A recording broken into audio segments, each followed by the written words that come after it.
بسم اللہ الرحمن الرحیم نحمدہ ونصلی علی رسولہ الکریم۔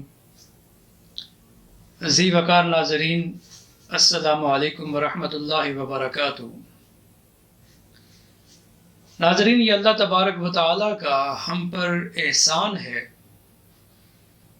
کہ اللہ نے ہمیں اپنے نبی حضرت محمد صلی اللہ علیہ وسلم کی امت میں پیدا کیا۔ آپ علیہ السلام نے ہمیں زندگی میں پیش آنے والی ہر چیز سے متعلق ہمیں طریقہ بتایا کہ اس عمل کو اس طرح کرنا ہے، اس عمل کو اس طرح کرنا ہے۔ کھانے پینے کے معاملات ہوں، عبادات کے معاملات ہوں یا معاملات ہوں دوسروں سے، آپ علیہ السلام کا اسوہ ہمارے لیے ایک روشن مینار کی حیثیت رکھتا ہے۔ ناظرین، ایک ہماری ضرورت ہے کہ ہم کھاتے ہیں اور پیتے ہیں اور پھر ہم قضائے حاجت کے لیے جاتے ہیں۔ تو آج میں آپ کی خدمت میں بیت الخلاء میں جانے کا طریقہ، رسول اللہ صلی اللہ علیہ وسلم بیت الخلاء جاتے ہوئے کیا دعا پڑھتے تھے اور جب واپس تشریف لاتے تب کیا دعا پڑھتے تھے اور بیت الخلاء کے آداب کیا ہیں۔ امام ترمذی نے سنن ترمذی کے اندر حدیث نقل کی ہے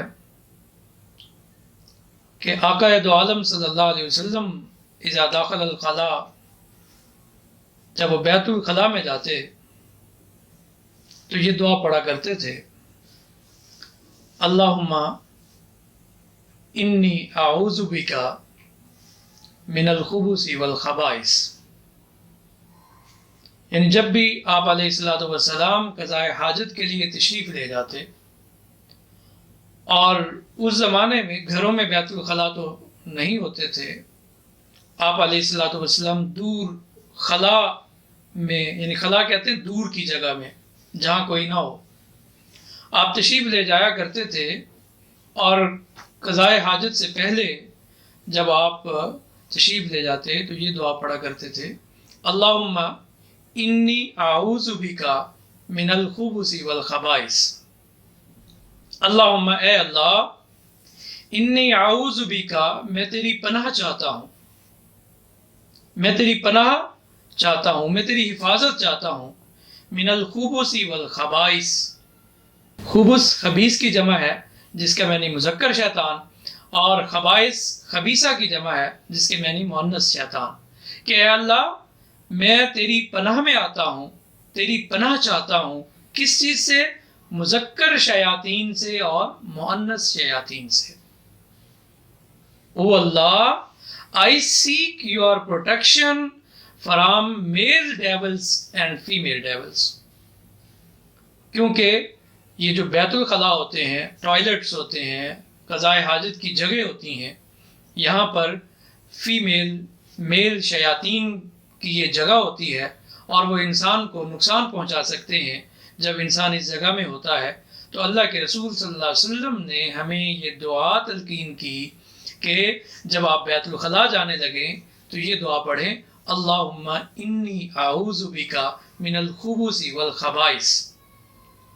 اور اس کو اللہم انی اعوذ بک من الخبث والخبائث بھی پڑھ سکتے ہیں۔ اگر یہ لفظ خبث ہو تو خبث کے معنی ہوتا ہے شر۔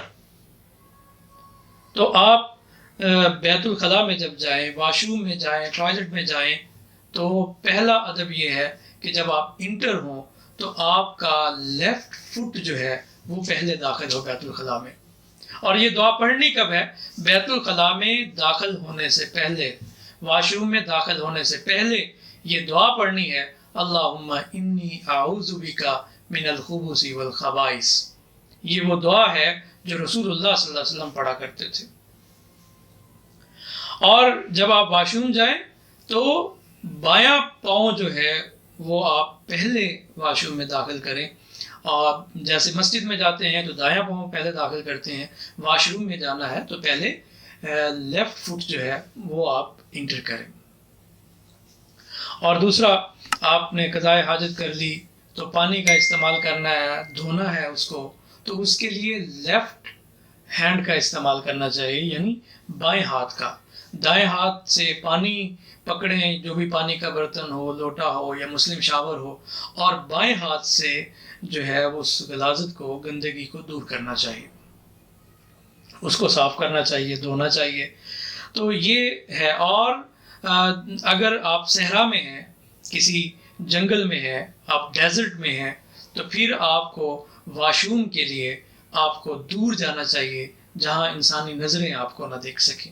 آپ علیہ الصلوۃ والسلام کا یہی معمول تھا کہ آپ دور تشریف لے جایا کرتے تھے. تو یہاں ایک ہمیں اور بھی چیزوں کا خیال رکھنا ہے کہ ہم دیکھتے ہیں جب ہائی وے پر سفر کر رہے ہوتے ہیں تو لوگ کیا کرتے ہیں، گاڑی سائڈ پہ کھڑی کر کے سڑک کے کنارے پر پیشاب کر رہے ہوتے ہیں. تو یہ درست عمل نہیں ہے. قضائے حاجت کے لیے، پیشاب کے لیے، بول و براز کے لیے انسان کو چاہیے کہ وہ دور، آبادی سے دور، لوگوں کی نظروں سے دور جائے. اور جب آپ قضائے حاجت کر لیں اور آپ فارغ ہو جائیں، جب آپ نے باہر آنا ہے تو آپ علیہ الصلوۃ والسلام کی اس موقع پر بھی دعا میں ملی ہے. آپ علیہ الصلوۃ والسلام جب بیت الخلاء سے واپس تشریف لاتے تو آپ علیہ الصلوۃ والسلام فرماتے غفرانک. غفرانک کا مطلب کیا ہے؟ اے اللہ، میں تجھ سے بخشش مانگتا ہوں، میں تجھ سے اپنے گناہوں پر معافی چاہتا ہوں. اب سوال یہ ہے کہ رسول اللہ صلی اللہ علیہ وسلم تو گناہوں سے پاک ہیں. رسول اللہ صلی اللہ علیہ وسلم کے لیے تو اللہ کا اعلان ہے کہ لیغفر لک اللہ ما تقدم من ذنبک وما تأخر، اگلے پچھلے گناہ سب معاف ہیں. آپ علیہ الصلوۃ والسلام تو معصوم عن الخطا ہے.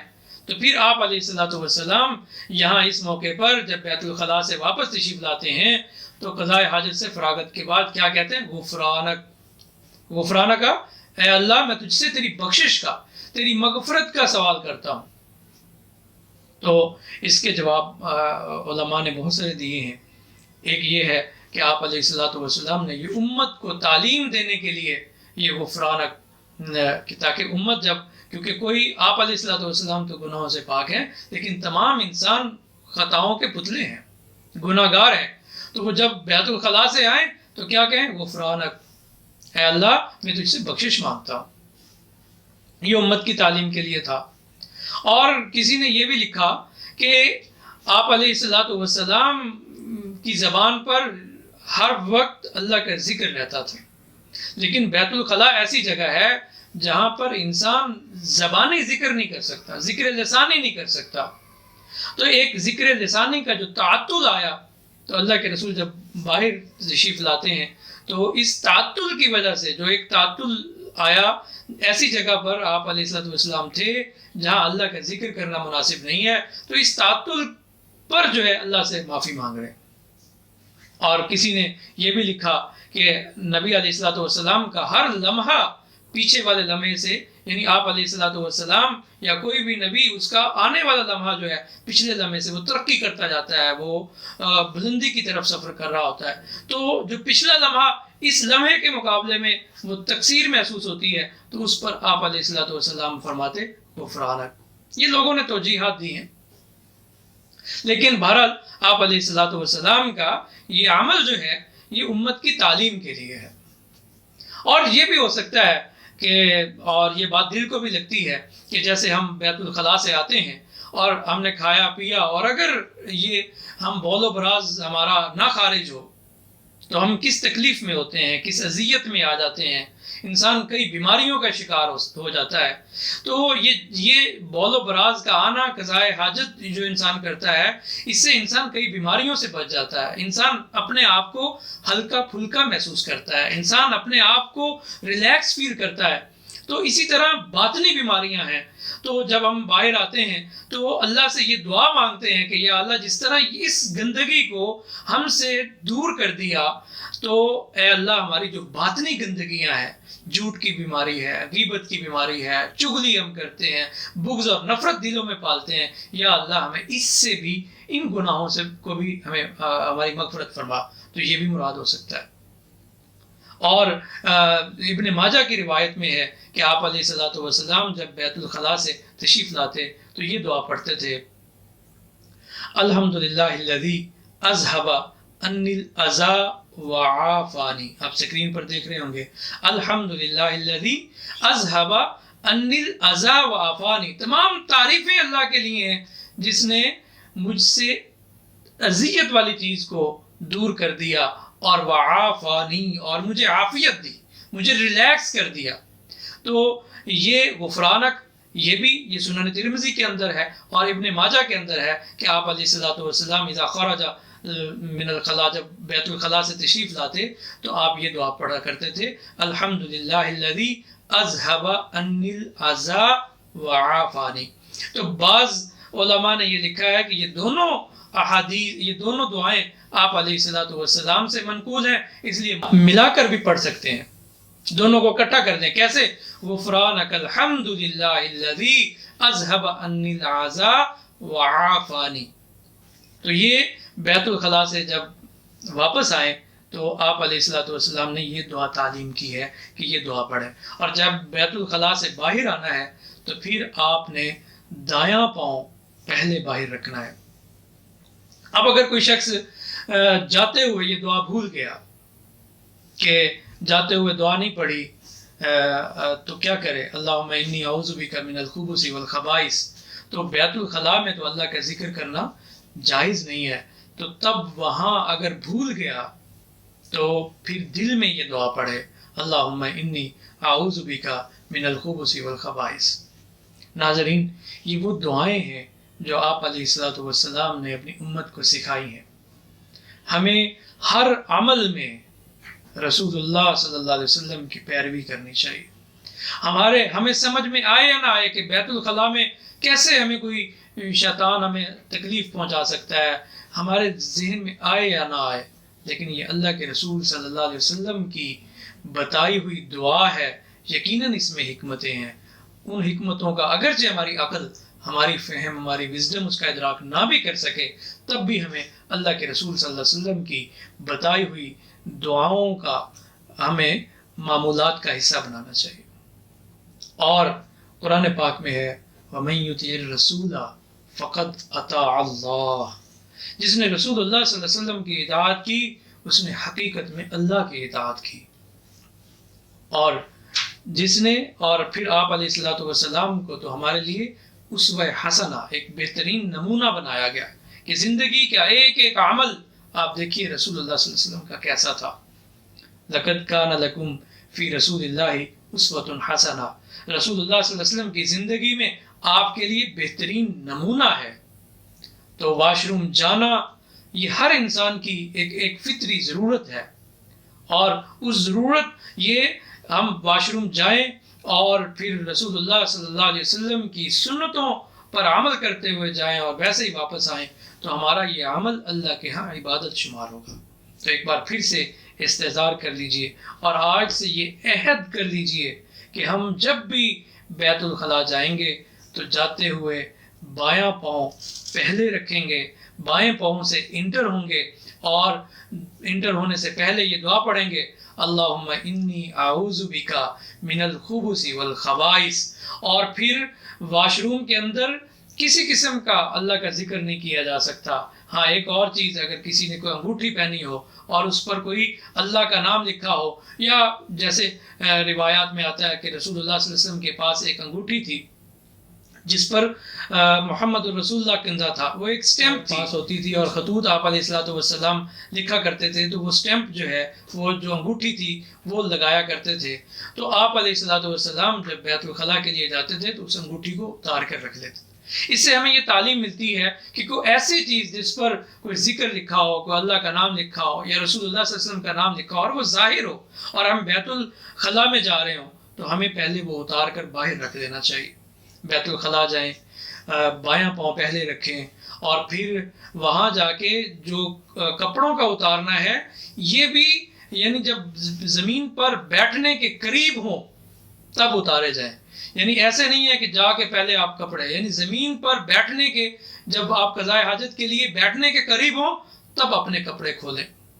اور ایک اور اہم بات کہ جب آپ قضائے حاجت کر رہے ہوں تو آپ کو از حد کوشش کرنی چاہیے کہ آپ کے پیشاب کے چھینٹے آپ کے کپڑوں پر نہ پڑے، کیونکہ روایات میں آتا ہے کہ قبر کا جو عذاب ہے وہ جب آپ بے خبری یا آپ لاپرواہی برتتے ہیں اور پیشاب کے چھینٹوں سے نہیں بچتے، وہ چھینٹے آپ کے کپڑوں پر، آپ کے جسم پر لگتے ہیں، تو اس وجہ سے قبر کا عذاب آتا ہے۔ تو ممکن حد تک کوشش کرنی چاہیے کہ اس کے پیشاب کے چھینٹوں سے اپنے آپ کو، اپنے جسم کو، اپنے لباس کو بچائیں، اور قضائے حاجت کے بعد پانی استعمال کریں، اور سنت میں ڈھیلا کا استعمال بھی ہے۔ اب ظاہر ہے ہمارے یہاں گھروں میں بیت الخلاء ہوتے ہیں اور پانی وافر مقدار میں ہوتا ہے، تو پانی کا استعمال کریں، اور پھر جب آپ باہر آئیں بیت الخلاء سے تو دایاں پاؤں پہلے رکھیں اور دعا پڑھیں، غفرانک اور الحمدللہ الذی اذھب عنی الاذی وعافانی۔ تو میں امید کرتا ہوں، میں اپنے لیے بھی اللہ سے یہ دعا کرتا ہوں کہ یا اللہ جو کچھ ہم نے ابھی اس لیکچر میں یا اس ویڈیو کی ریکارڈنگ میں کہا، اللہ ہمیں بھی عمل کرنے کی توفیق عطا فرمائے، اور جو اس کو دیکھنے والے ہیں اللہ تبارک و تعالیٰ انہیں بھی عمل کی توفیق عطا فرمائے۔ اور میری آپ سے گزارش ہے کہ اس ویڈیو کو زیادہ سے زیادہ دوستوں کے ساتھ شیئر کریں۔ ہو سکتا ہے کہ آپ جس کو شیئر کریں وہ ان دعاؤں پر پابندی سے عمل کرنے والا ہو جائے، تو جس طرح میرے حق میں بھی وہ ثواب لکھا جائے گا، آپ کے حق میں بھی وہ ثواب لکھا جائے گا۔ سبحانک اللہم و بحمدک اشہد ان لا الہ الا انت استغفرک و اتوب الیک۔